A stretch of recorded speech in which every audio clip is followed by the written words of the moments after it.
All right, so we are back with our final lesson for Unit 4, Solve Value Inequalities. For many of you, this will be a review. You've done this before in Algebra 1. We didn't do much of this in geometry last year, but it may take a little bit to kind of refresh your memory, and that's what we hope to do. And if you know it really well, that's great as well. It should take you little time to do the independent practice. So to get us started, we have an opener here. We have an inequality there in the middle. We have several x values. So all I want you to do is just take your x values here, plug them in, and determine if you get a true or false answer. So go ahead and pause the video, give that opener a shot, flip it back on, and we'll see how you did. All right, so once again, I'm just going to toss my work here, compare it to yours. All right, and hopefully, all right, when you plugged in -5, you got a true value. When you plugged in 5, you got a true value. When you plugged in -2, you got a true value. When you plugged in 2, you got a false value. When we plugged in 0, we got a true value. When you plugged in 3, you got a false value. When you plugged in -3, you got a true value. So why did we have you do this? And the reality is that for most students, the most common mistake is they assume that the opposite values will have the same true or falseness, the same logic to the inequality.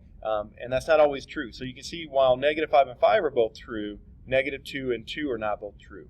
3 and -3 are not both true. They're not both false. So that's the first thing that we want you to understand, right, is that opposites aren't always going to give you the same type of solution. All right. So hopefully that kind of sticks with you as we go through. All right. So now, going back to your note sheet here. So graphically, here's what's happening. All right, and we're trying to give you a picture of what's happening. That way, then the algebra that we do follows and makes good sense to you. So now, when we think about this, here's an equation, right? This is our absolute value graph. This is what we just looked at, right? X minus 3, absolute value of x minus 3. 2 is a horizontal line, all right? And so when we think about part A, all right, where are these two functions equal, all right? So in other words, where is the absolute value of x minus 3 equal to 2? And if we go to our graph, and we've talked about this because we've done systems of equations, we know it's those points of intersection, right? Now we're going to call those anchors when we're talking about our absolute value solving and what we're going to do with our intervals. Now I'm going to just draw a vertical line or shade in the vertical line here just so you guys can see it a little bit more clearly. All right. All right, and notice that this divides our graph into 3 regions. We have, all right, a region to the left of that point of intersection. We have a region between the points of intersection, and then we have this region over here to the right of our points of intersection, right? So where are they equal? Well, that would be x equals 1 and x equals 5, all right? So now let's talk about inequalities, all right? Inequalities. So where is f of x greater than g of x? Which is asking where is this absolute value of x minus 3 greater than or equal to 2? Well, that is what you were doing above, right? Okay, so now when we think about what's happening graphically, now greater than means above, more than. So that would be where the absolute value graph is above that horizontal line of 2. And notice out here in this first, all right, region of our graph, it is above that horizontal line. But notice once we go to this middle section, between the points of intersection, the horizontal line is greater than our absolute value graph. And when we move out here, all right, now that absolute value graph is bigger than that. So now, look at what we have here. Everything to the left of that point of intersection, we could write in interval notation. So -infinity to 1. And we could put a bracket on there because it's greater than or equal to. We don't want anything here in the middle, and then we look out here to the right of 5, and we get this guy, and we can union it. All right. Looks a little bit like those compound inequalities, right? So when we say look familiar, hopefully it reminds you of kind of those or compound linear inequalities that we worked with in the last unit. Now, let's go back to C here. All right, not CB, there's a typo there, so we'll just kind of get rid of that guy, right? So when we look at this, All right, now it's saying, okay, where is f of x less than or equal to g of x, right? So where is f of x, which is the absolute value of x minus 3, less than or equal to 2? Well, graphically, that means below. So once again, we see that that's just this middle interval here, right? This is the only position, right, or only a region on our graph where the absolute value is below that horizontal line. And if we wrote that in interval notation, it would be 1 to 5. All right, now does that look familiar? All right, we had solutions like that when we did end compound inequalities in our last unit. All right, okay, and I mentioned the term anchor. So we're going to solve, all right, for those anchors in the same way we solved absolute value equations earlier, all right, in our units. So, all right, if you look at your note sheet, all right, the next page is this guy. I'm not going to go through this. This is really kind of for you. That way, if you need to refer back to something, all right, it's kind of like having a textbook. We have some like very detailed examples for you to give you a blueprint, but I'm not going to go through that point by point because you can do that on your own time. So what I'm going to do now is have you flip to, all right, the next page where the whole class practice problems are. And then we're going to go through these problems together, or some of these problems together. And then what I'm going to do, all right, just is I'm going to write the work on another sheet of paper here so that I can be write a little bigger than that space. So, all right, so here's what we're going to do. All right, so the first thing we need to do is find, right, the anchors that go on our number line. So the way we're going to do that is we're going to make this an equality. We're just going to rewrite this as 5 halves times the absolute value of x plus 1 minus 5 equals 5. We're just going to solve this like a regular equation, all right, which we've been doing a lot of in this particular unit. And I'm just going to go through that process, right? So I'm going to add 5 to both sides.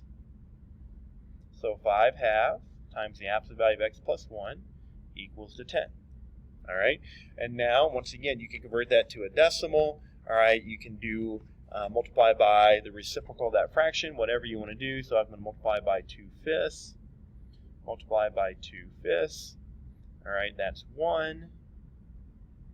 All right, that's 20 divided by 5, which is 4. I need to get that x plus 1 in there like that. All right, and so now we know that x plus 1 could equal to a positive 4. We know x plus 1 could equal to negative 4. All right, so what plus 1 is 4? That would be 3. All right, what plus 1 is negative 4? That would be negative 5. So here's what I know. All right, I know, all right, that 3 and negative 5 are the anchors on my number line. All right, so I'm going to go to my number line here. Now, once again, to know whether our anchors have open or closed circles, all right, we go back to what type of inequality we have. So we have a greater than, all right, so remember with greater than or less than, we have open circles. So at 3, so 1, 2, 3, I have an open circle right here. And at negative 5, I have an open circle here. All right, so now, once again, we have 3 regions here. And just like we've done before, we want to test the true region. So we just want to pick values in each of these intervals, plug them into our inequality, and test them, all right, to see if we get true or false. All right, I'm just going to do that right here. So I'm going to pick a value out here, so negative 6. All right, so if I test negative 6, all right, I get 5 halves times negative 6 plus 1 minus 5 is greater than 5. All right, so if I just kind of work through our order of operations here, we get negative 5 on the interior there, like so. All right, and then the absolute value of negative 5 is 5. 5 times 5 halves would be 25 halves. Minus 5 is greater than 5. Excuse me. All right, and then if we do that, all right, I believe we get 7.5. We get 15 halves is greater than 5. And that is true. All right, so that means we definitely want everything to the left of negative 5 where we plug that in, right? So I definitely want everything going that way. Now I'm going to test a point on our middle interval here. So I'm going to test 0. All right, once again, anytime we can test 0, we want to do that because it's pretty simple. So 5 halves times 0 plus 1 minus 5 is greater than 5. All right, so 5 halves, 0 plus 1 is 1, bit better sign. There we go. 5 halves. All right, so the absolute value of 1 is 1 times 5 halves is 5 halves. So I get 5 halves minus 5 is greater than 5. And then I get negative 5 halves is greater than 5. Now this time that is false. All right, a negative number is definitely not bigger than a positive number, so we don't want anything in here. All right, so you're probably guessing and recognizing that, okay, all right, I can see where some of this is going. So it looks like it's probably going to be kind of like an OR compound inequality, right? But let's go ahead and verify it. I'm just going to pick 5. All right, you can pick any number to the right of that anchor, which was 3. All right, doesn't matter. So I'm just going to pick 5. All right. Okay, so then absolute value of 5 plus 1 is 6. All right, so absolute value of 6 is 6. 5 halves times 6 is 30 halves, which is 15. So 15 minus 5 is greater than 5. 10 is greater than 5, which is true. So once again, that means that we want this area, so I'm going to shade this way. And we can see that, in fact, it looks like an OR.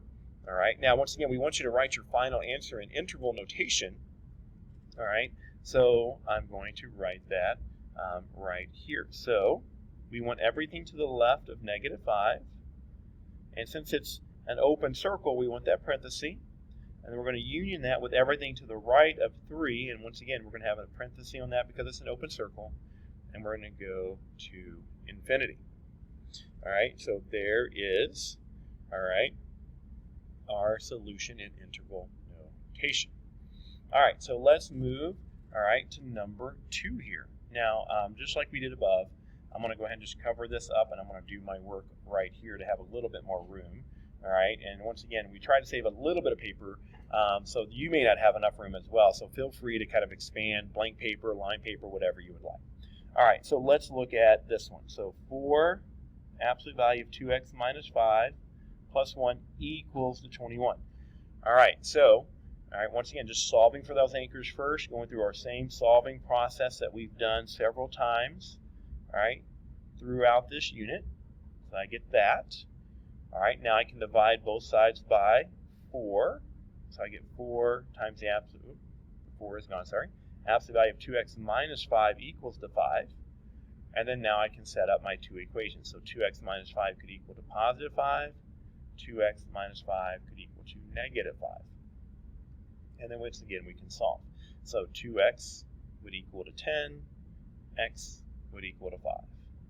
2x equals to 0. X equals to 0. So now there are our 2 anchors. All right.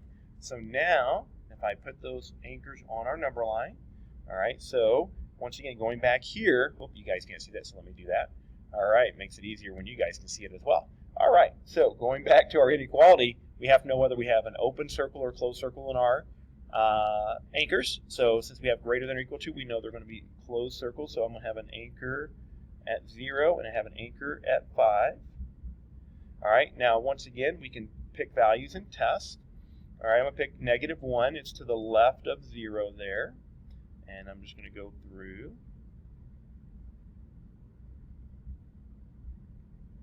All right, and test those values. Now, when I get inside of here, this is negative 2 minus 5 is negative 7. All right, the absolute value of negative 7 is 7. 7 times 4 is 28, plus 1 is 29, is greater than or equal to 21. All right, and we see that that is a true statement, so I definitely want this region out here. Now, pick a value in the middle here, all right, which is 1. So 4 times the absolute value of 2 times 1 minus 5 plus 1 greater or equal to 21. All right, 2 times 1 is 2. 2 minus 5 is negative 3. Absolute value of negative 3 is 3. Times 4 is 12. 12 plus 1 is 13. All right, and we can see that that's a false statement, so we don't want that region here. And so once again, you may have guessed that this looks like an OR. All right, let's just verify it. Let's pick 6 out here just to be good with our math. All right. Okay, so 2 times 6 is 12. 12 minus 5 is 7. All right, absolute value of 7 is 7. 4 times 7 is 28, plus 1 is 29. We get the same result all right, and the left side, and there it is. All right, and we can see that now we want to write that in interval notation. So I'm going to go negative infinity to 0, but notice this time we're going to have those brackets because we have a solid union, and then we're going to have 5 to infinity. All right, there we go. All right, so let's do one more together here. All right, so let's look at problem 3. And then once again, I'm just going to do the work right here just so I have a little bit more room. So we're going to solve for those anchors first. All right, so I'm going to add 3 to both sides. So negative 3 times the absolute value of 2x plus 4 is equal to 8. Now I'm going to divide both sides by negative 3. Okay, so this is what we get. All right, so now let's go back to what we've talked about with solving equations, right? We know an absolute value can't equal to a negative number. So if this were an equation, it would automatically be no solution. But now it's not an equation, it's an inequality. So what this is telling me, if you're solving for your anchor and you get to this situation, what this means is there's either going to be all solutions or no solutions. So all we have to do is go back and test one value.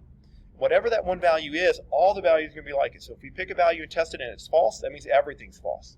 If we pick a value and it's true, that means everything is true. All right, so I'm just going to, once again, plug in 0.